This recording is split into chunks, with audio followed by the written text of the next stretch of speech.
Hello mga cooks, tara, luto tayo ng version ko ng chicken sisig. So una is nagdibon ako ng chicken thigh at nagmarinate ako sa toyo, paminta, garlic powder, at saka ng asin.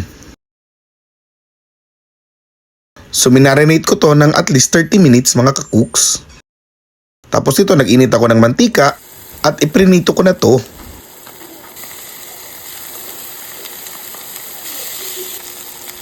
Tingnan nyo naman yan mga ka-cooks, crispy crispy.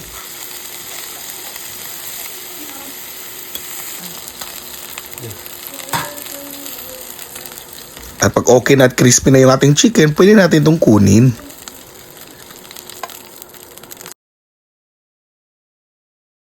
At sinap ko ito sa bite size lang mga ka-cooks.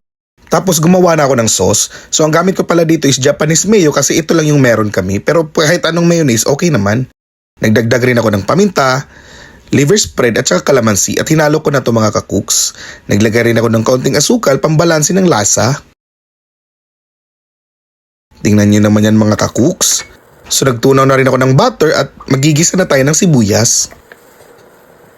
So hindi na yan natin hintayin mga ka-cooks na maluto pa yung sibuyas, idadagdag na natin yung ating na-slice na chicken.